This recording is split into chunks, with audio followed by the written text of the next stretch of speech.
welcome everybody to the Master of Public Health webinar. I am Gwendolyn Kozak. I'm the admissions specialist for the graduate school. And with me today is Dr. Amy Buckenmeyer. She's the associate professor and director of the Master of Public Health program. So welcome, Amy. Thank you, Gwen, and welcome everyone. It is great to see you.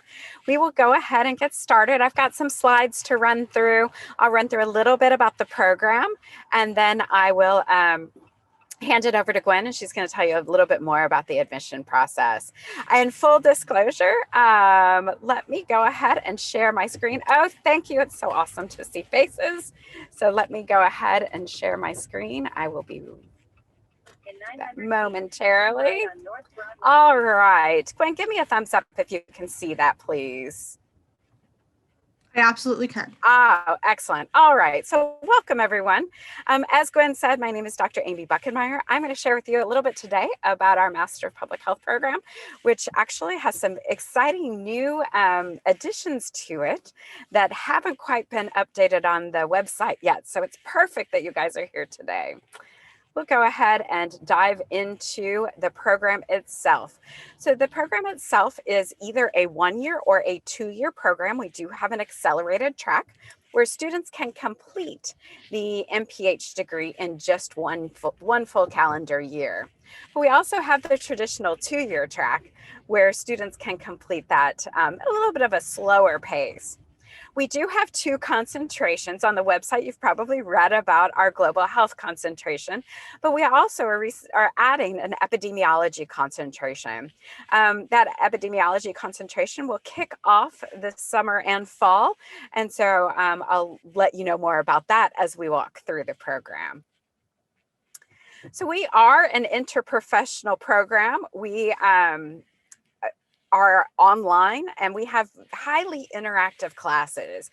And so it is a mixture of some hybrid, which means you're synchronous, having class on Zoom, and we do have many asynchronous classes as well. We have, in addition, we have some classes that are high flex. And what that basically means is that students can choose. They can choose to attend a class synchronously one day, and then maybe the next week they have something popped up with work or something popped up with school, and you decided to attend asynchronously. So there are multiple modalities for you to be able to attend our classes. Our classes are moving to a 7-week format. And so that means you're really going to focus on one class at a time for the most part, possibly 2 classes at a time, and then finish up a class in 7 weeks and head to the next class. We really do, our global health program benefits from having a very diverse faculty who have experience working around the world. Our resident epidemiologist actually is from China and has much experience working across Asia as well. We do have opportunities for international internships as well as domestic internships. We've had students complete internships in, Costa Rica, and they've done an internship in Haiti. We've done internships in Guatemala as well. And so, and we have some experiences and connections across the world, which really adds to the depth and breadth for our global health program, as well as our epidemiology program. But of course, we have domestic internships as well. And so partnerships with local health departments, partnerships with health departments, and building partnerships.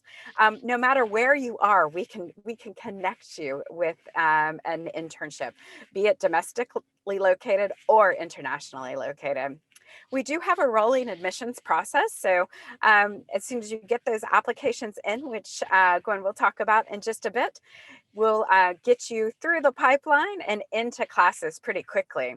We do have 6 start times throughout the year. So we start in the middle of May. We start the beginning of July. We start in the middle of August. And then we will also start basically in the beginning, middle of October. And so, and again, in our program, we have 1- and 2-year options.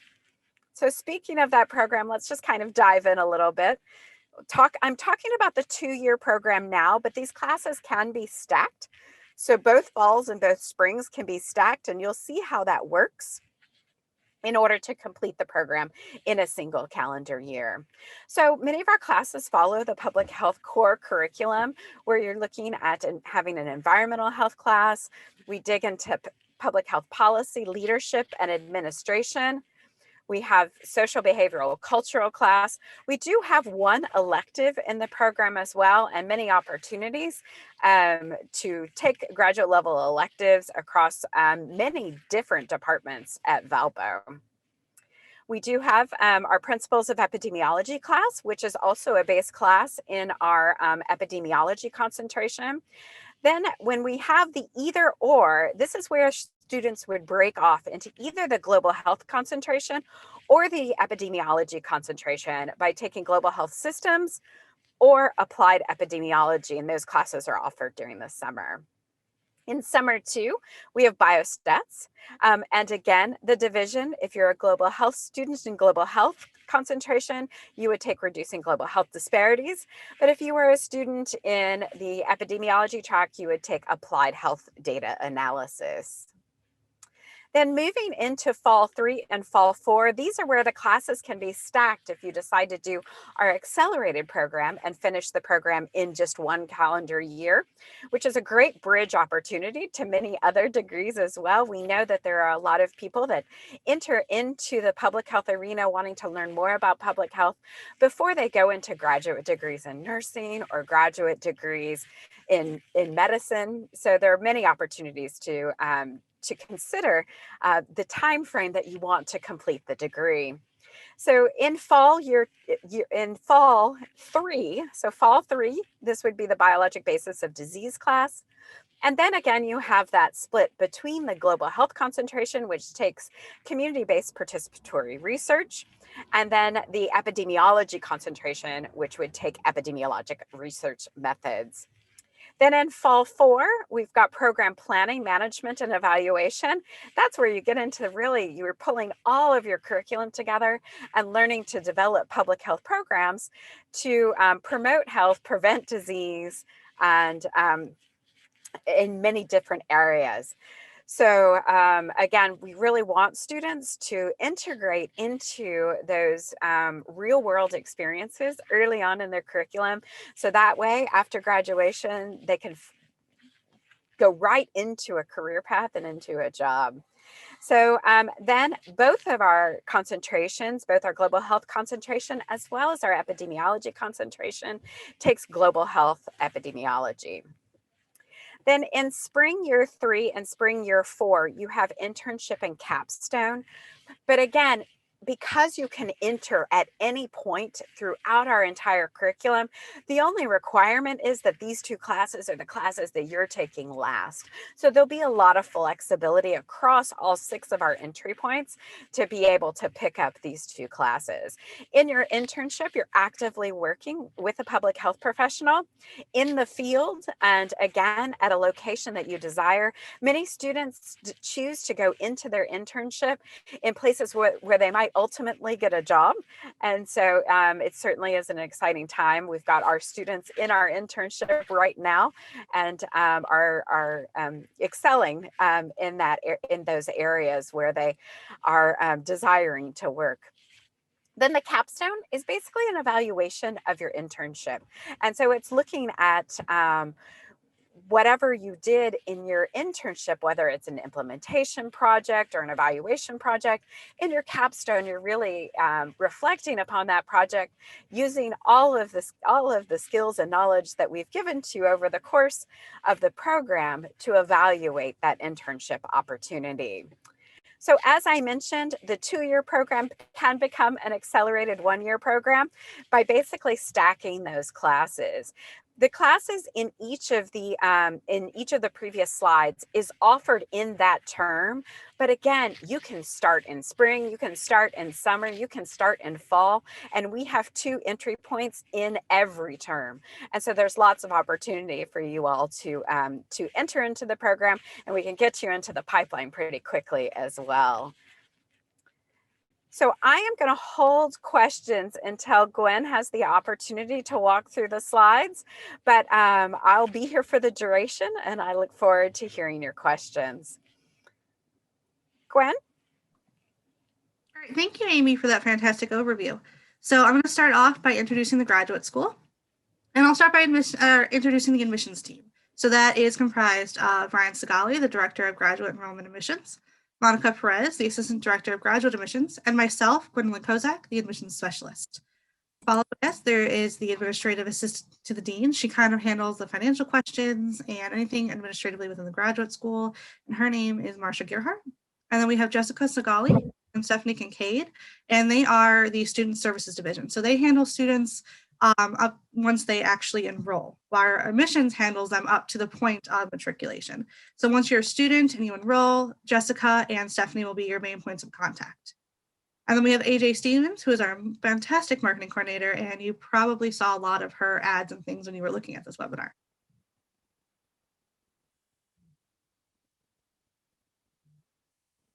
All right, Amy, are you able to go on to the next slide? Or thank you. All right, so I'll give you a quick overview of the university. So even though the graduate school was founded in the 60s, we have a long history on campus, and the campus was founded in 1859. Our campus spans 350 acres and has over 60 buildings. Even though it is a larger size campus, we have a very intimate setting and we are very community focused. We have about 4,000 students overall in the university, and our student body is a very diverse student body, which I find is very helpful at the graduate level because you get to deal with people from all kinds of different backgrounds, demographic, cultural, and people from all different types of economic backgrounds and age. Now I'll give you a little bit overview of the actual graduate school. As I had mentioned, we were founded in the 60s, 1963. We have nearly 500 graduate students in our school, and about 20 countries are represented within our student body. We currently offer over 40 graduate and certificate programs. So as Amy had said, sometimes students, once they complete a program, will go on to another graduate program, or they will decide to add a degree on or a certificate onto their program, and that is absolutely possible. You would just speak to an admissions staff and we would help you facilitate that. Next, I'm going to talk a little bit about our accreditations and affiliations. We are very proud of our accreditations and affiliations. We have several depending on the type of program that you're looking at. And these accreditations hold the programs to a certain standard. So our faculty and our staff are very dedicated towards making sure that their programs hold a certain standard for their students to make sure that our programs are the best that they can possibly be. Continuing on with that, we are committed to excellence. We have received several different awards in 2021. Such as being one of the U.S. News and World Report's best value schools. We are committed to keeping Valpo at an affordable and realistic rate so that you get a good return on investment with your program. And we were also on Forbes America's Top Colleges in 2021. Now, Valpo is very different than many universities, and there is a distinctive difference when you talk about the type of community that we have. We are very committed to quality. As I had said, the faculty and staff are very dedicated to the quality of their programs, and that doesn't change depending on your program. The entire university is very dedicated to the quality that our students receive. The faculty are dedicated towards ensuring that you have professional preparation for your degree. So your graduate degree isn't going to be filled with busy work. You're not going to be doing things that have nothing related to what you're going to be doing in the professional environment. Your program is going to be geared towards getting you ready to be part of that professional development and doing the best that you can possibly do in the job that you receive after graduation. There's also fantastic academic and classroom support, as well as advising, whether you are a prospective student or you are an enrolled student. Whenever you have a question, whenever you're feeling like you're unsure, there are lots of people who are there to help support you. We also have a graduate symposium where if you're ever interested in graduate research and presenting it, that is an opportunity for students to craft the research and present it. There's also a graduate student advisory council. Those are comprised of graduate students who help advocate for the student body. So this is made up of students from various different programs to help ensure that graduate students have a voice within their community, within their schools. There's also numerous social events. Obviously, COVID has kind of changed what that looks like, but even through the pandemic, there were numerous social events that graduate students were able to go to that helped connect them with their faculty, helped connect them with their programs. The school was very dedicated to ensuring that students had the support that they needed. And then throughout the year, we have various different social events to help facilitate that. And we're hoping that post-COVID, once things start opening up a little bit more, we can have many more social events. We also host a graduate banquet when students are graduating to help recognize those graduates and their achievements. And we have an orientation for all incoming students. So if you come to Valpo as a student, you are going to have an orientation that helps introduce you to the different student services, everything that's available to you, as well as, sort of what your next steps are.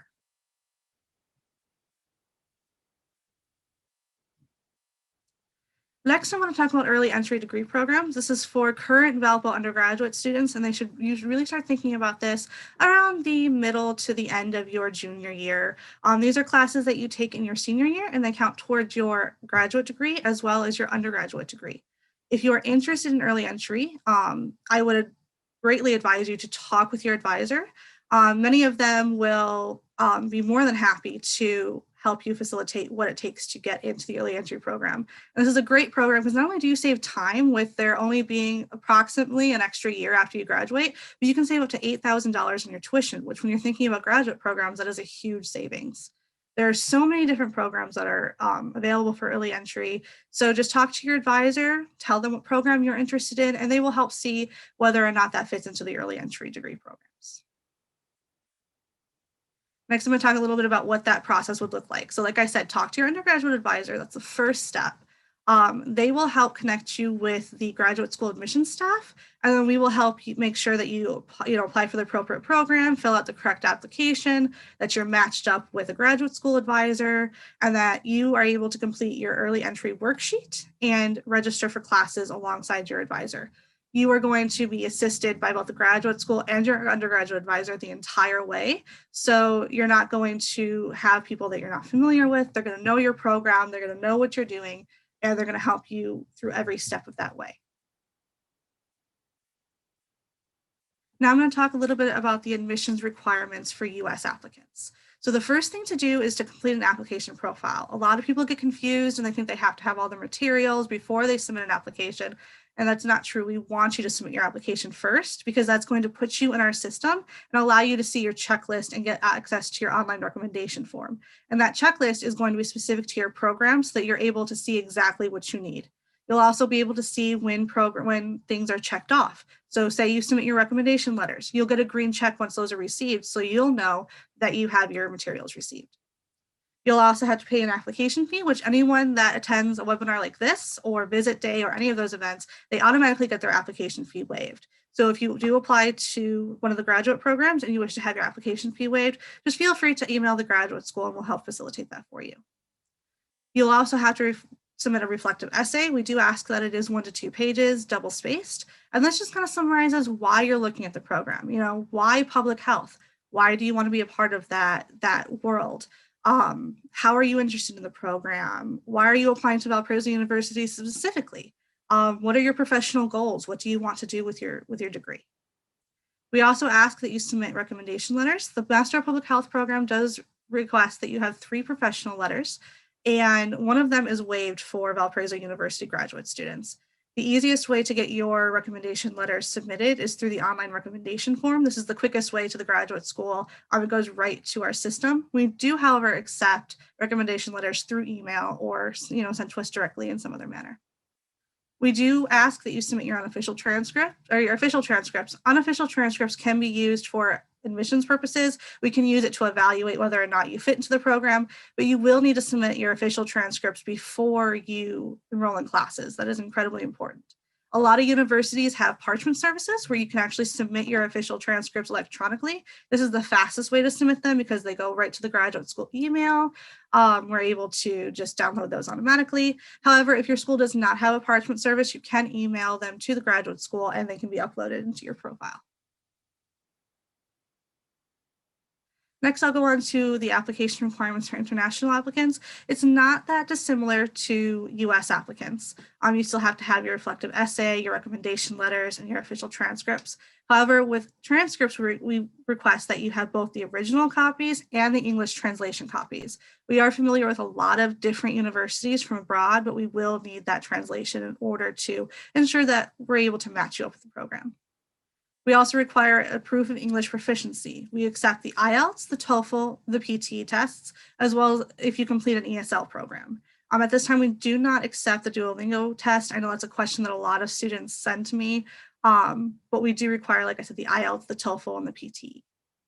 We do request proof of financial support. I understand that with the pandemic, a lot of people are having trouble. Some banks are still closed. There's, different situations depending on the country that you're coming from.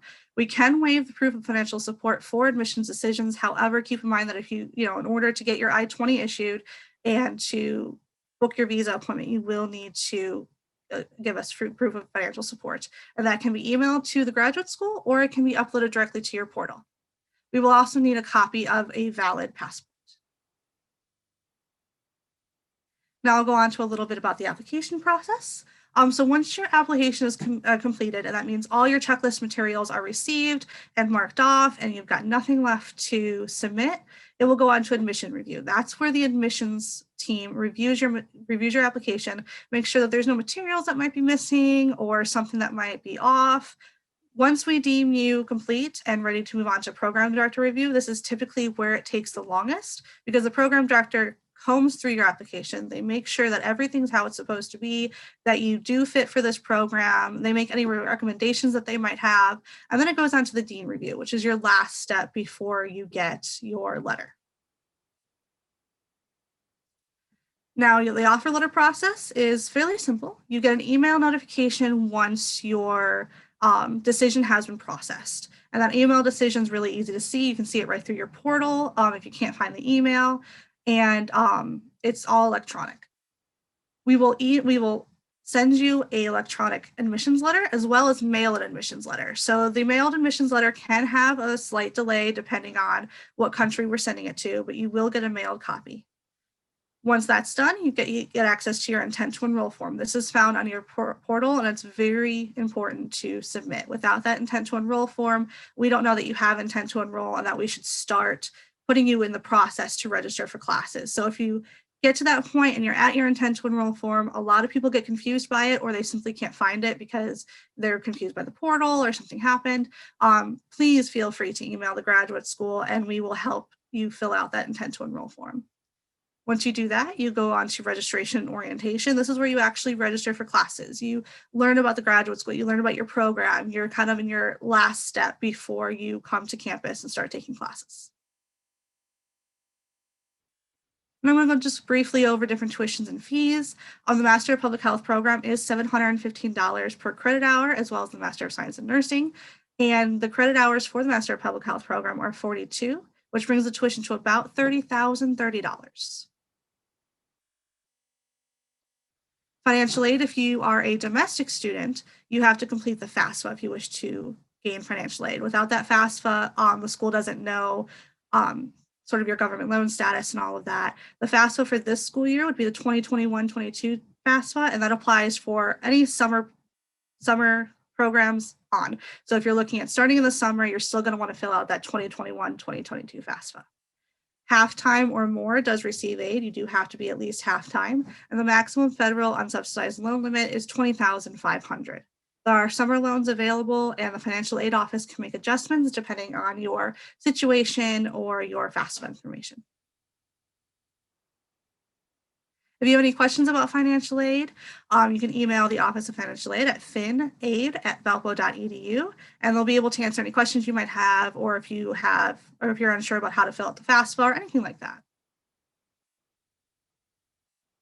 We also have several different social media links that we encourage you to follow us on. This is a great way to find out what's going on with the graduate school, specific programs, any webinars or visit days that we might have. And we have a LinkedIn, a Twitter, a Facebook, an Instagram, as well as a YouTube channel. So now I think that is all for the slides. And if you have any questions, feel free to ask them. Absolutely. Thanks, Gwen.